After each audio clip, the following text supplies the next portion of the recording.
7 अरब neurons होते हैं मगज में, एक मस्तिष्क में, एक मनुष्य के दिमाग में 7 अरब न्यूरॉन्स होते हैं। अगर समय समय पे इन्हें खुराक ना दो तो इनमें से अधिकांश सुषुप्त पड़े रहते हैं, सुषुप्त पड़े रहते हैं, बिल्कुल बंद। जो काम कंप्यूटर या आज का कोई भी हार्ड ड्राइव या आज का कोई भी एसएसडी साटा नहीं कर सकता, वो काम ये दिमाग कर सकता है। उतना अधिक फास्ट है। सबसे जो फास्ट आज हार्ड डिस्क मिलती है एसएसडी साटा वाली, सबसे फास्ट, बहुत महंगी, जो कितने सारे स्पीड से किसी भी चीज को रन करती है, पढ़ती है या फिर कॉपी कर सकती है, लेकिन उससे भी ज्यादा दिमाग तेज होता है। 7 अरब न्यूरॉन्स से बना होता है, ऐसा विज्ञान कहता है। और इनमें से अधिकांश न्यूरॉन्स सुषुप्त पड़े रहते हैं, मूर्छित। उन्हें हम खुराक ही नहीं देते,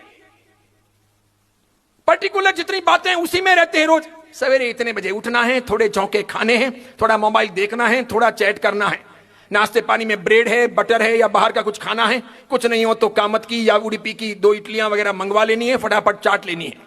उसके बाद में थोड़ा भागना है, थोड़ा मॉर्निंग वॉक करना है, ये नए शूज आए हैं मुझे ये लाने हैं पापा, ये नया मोबाइल आया है मुझे ये लाना है, मुझे ऐसे कपड़े नहीं मुझे वैसे पहनने हैं, पहले इतने पहनने, फिर इतने पहनने, फिर इतने पहनने, फिर इतने पहनने। कोई लोगों को मैं रास्ते में देखता हूं, बड़े बड़े शावकों को भी इतनी इतनी चड्डियां पहन करके अलग अलग जगह पर घूमते, मॉर्निंग वॉक करने निकले। मैं फूटा करम थोड़ा, इतना ही पहनने को मिला। तुम्हारी उम्र की औरतें तुम्हें देख रही है, ये चड्डियां वड्डियां कौन पहनता है?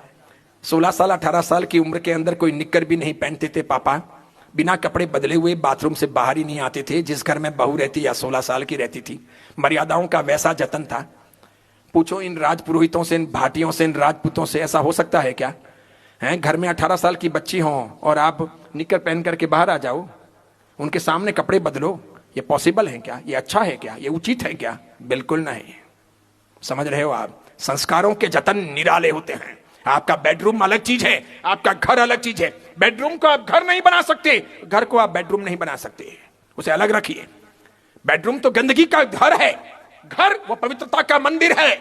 वहां तो अतिथि आएंगे, सब प्रकार के लोग आएंगे, छोटे बड़े होंगे, वहां रिवाज होंगे, वहां सम्मान होगा, अदब होगा, वहां सब प्रकार की शिक्षाएं और संस्कार होंगे। इन सब का जतन करना होगा, उनको लेकर के चलना होगा, तब कहीं जाकर के जीवन में कुछ होगा। ये सब समझ में कैसे आएगा? बिना सुने हुए समझ में नहीं आएगा। इसीलिए कहता हूं लोगों को लाओ, उन्हें प्रेरित करो, उन्हें कहो कि सुनो, ये धर्म की प्रभावना है। भले 1 लाख 2 लाख 5 लाख या 36,000 या 5,000 या 4,000 लिखा ना सको चलेगा, लेकिन लोगों तक ज्ञान पहुंचाओ, बहुत जरूरी है। जितना पहुंचाएंगे उतना कल्याण होगा। गौतम स्वामी का कल्याण कैसे हो गया था? अरे अतिमुक्त का कल्याण कैसे हो गया था? गौतम स्वामी गोचरी जा रहे थे, राजमहल के बाहर बहुत बड़े मैदान में ही दोस्तों के साथ, सखाओं के साथ गोलियां खेल रहे थे अतिमुक्त। जैसे ही गोली अतिमुक्त ने निशाने पर लगाई, सीधे ही वो निशाना पार करके, निशाने को लग करके आगे पहुंची। उसको हासिल करने के लिए जैसे अतिमुक्त ने यूं नजर उठाई, सामने ही गौतम स्वामी दिखे। यूं देखा, धूल के हाथ साफ किए, गोली लेने के लिए वहां जाते जाते गौतम स्वामी के पास पहुंचा और फिर बोले, कौन हो आप? गौतम स्वामी बोले, वत्स, हम श्रमण हैं। कौन होते हैं श्रमण? तो जो साधना करते हैं, पंच महाव्रतधारी होते हैं वे श्रमण। आपका नाम क्या है? इंद्रभूति गौतम। बालक ने आगे प्रश्न पूछा, आप कहां जा रहे हो? तो कि मैं आहारचर्या के लिए गोचरी लेने जा रहा हूं। बालक ने आगे कहा, मैं आपके साथ में आ सकता हूं क्या? तो कि हां चलो। थोड़ा साथ चला। थोड़ी देर के बाद में गौतम स्वामी ने उसकी अंगुली पकड़ी। गौतम स्वामी ने 2-4 घरों से आहार लिया, वापस लौट रहे थे, राजमहल आया। गौतम स्वामी ने कहा, जाऊं? तो कहा, आप कहां जा रहे हो? तो कि मैं भगवान के पास जा रहा हूं। कहां है भगवान? तो कि समोसरण में विराजित है, वो मेरे गुरु भी हैं और मेरे भगवान हैं, तो मैं भी उनको देख सकता हूं क्या? तो कि बेशक आ सकते हो। वो गौतम स्वामी के संग हो गया। मासूमियत की पराकाष्ठा देखो। दोनों बालक, गौतम भी बालक जैसे और बालक भी बालक जैसा, अतिमुक्त भी बालक जैसे और इंद्रभूति गौतम भी बालक जैसे। निर्मलता की पराकाष्ठा थी। जैसे समोसरण पास में आया, बालक की तो भाव भंगिमाएं बदलने लगी। देख करके भाव पूर्ण बन गया। बालक अभिभूत हुआ, आगे बढ़ा, समोसरण की सीढ़ियां चढ़ी, भगवान को देखा, देखा ही नहीं। कानों ने सुना, आंखों ने देखा, हृदय ने स्वीकार कर लिया। अतिमुक्त साधु बन गए। पिताजी माताजी को यह मंजूर नहीं था।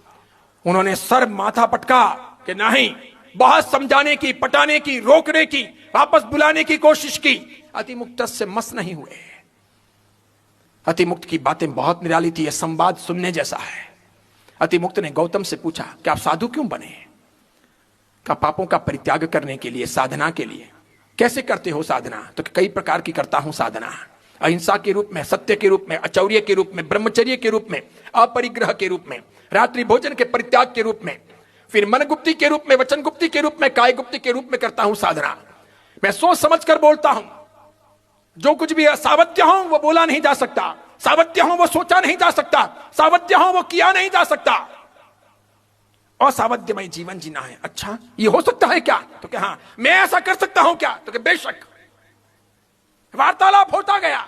ज्यों ज्यों अतिमुक्त सुनते गए, त्यों त्यों अतिमुक्त प्रयोग भी करते गए। वही अतिमुक्त यानी लोक भाषा में जिन्हें कहा जाता है अयमुत्ता मुनि, पार उतर गए। मिले कहां थे? गोलियां खेलते हुए। और किस रूप में मिले थे? हाथों में मिट्टी लगी हुई है, अपनी गोलियां लेने के लिए वहां पहुंचे थे, कांच की अंटियां लेने के लिए पहुंचे थे। सामने गौतम स्वामी मिले, दोनों की नजर मिली, हो गया काम पूरा। अब आप बताइए, आपको अब तक मैसूर में कितने महाराज साहब मिले? कितने साधु, कितने साध्वी जी, कितने आचार्य, कितने मुनि, कितने पदस्थ, कितनी देर मिले, कितना आप पास में बैठे? किसी ने वासक्षेप डलवाया, किसी ने रक्षा पोटली मांगी, किसी ने मंगलिक सुना, किसी ने वंदन किया, किसी ने थोड़ा सा वहराया, किसी ने तो जन्म पत्रिका दिखाई कि बाबूसी भविष्य देखो ना। बाबूसी ने कहा भविष्य उधर नहीं, तेरे इधर लिखा है। तो कि नहीं, वो इधर जो लिखा है वो ठीक है, इधर जो लिखा है वो बताओगे क्या लिखा है? मेरे धन की रेखा यहां से शुरू होती है, मणिबंध से शुरू होती है धन की रेखा, और ठेठ यहां तक पहुंचती है। यानी आप जितने मैसूर वाले जैन हो सब मिलकर के जितना नहीं कमाओ उतना तो मैं अकेला खर्चवा दूंगा।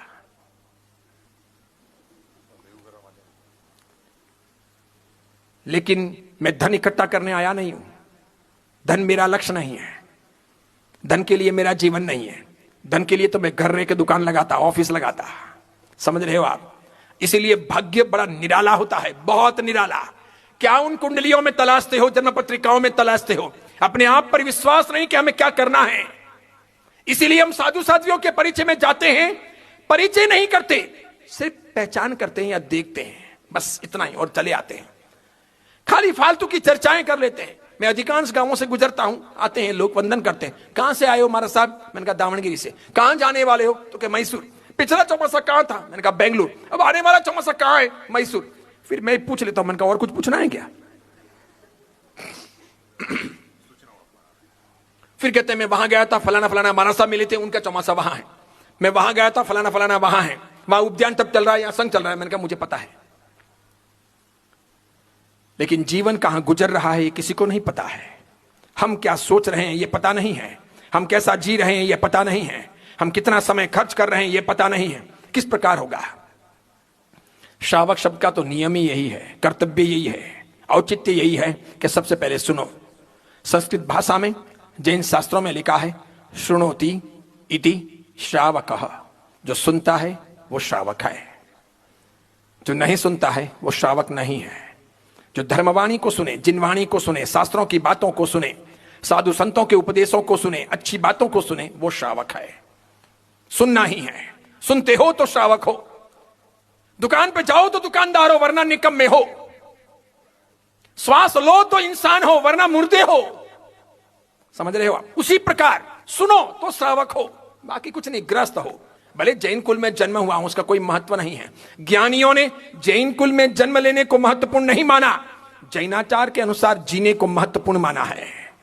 समझो, बड़ी बड़ी जैनाचार के आचार विचार की बातें हम जीवन में ना उतार सकें, सबसे बिगिनिंग में, प्रारंभ में, शुरुआत में सबसे सरल कोई काम है तो वो है सुनना, श्रवण करना, धर्मोपदेश सुनना, सुनते जाना, शांतिपूर्वक सुनना, भद्रता से सुनना, एक तारतम्य बन करके सुनना, एकाग्र चित्त से सुनना।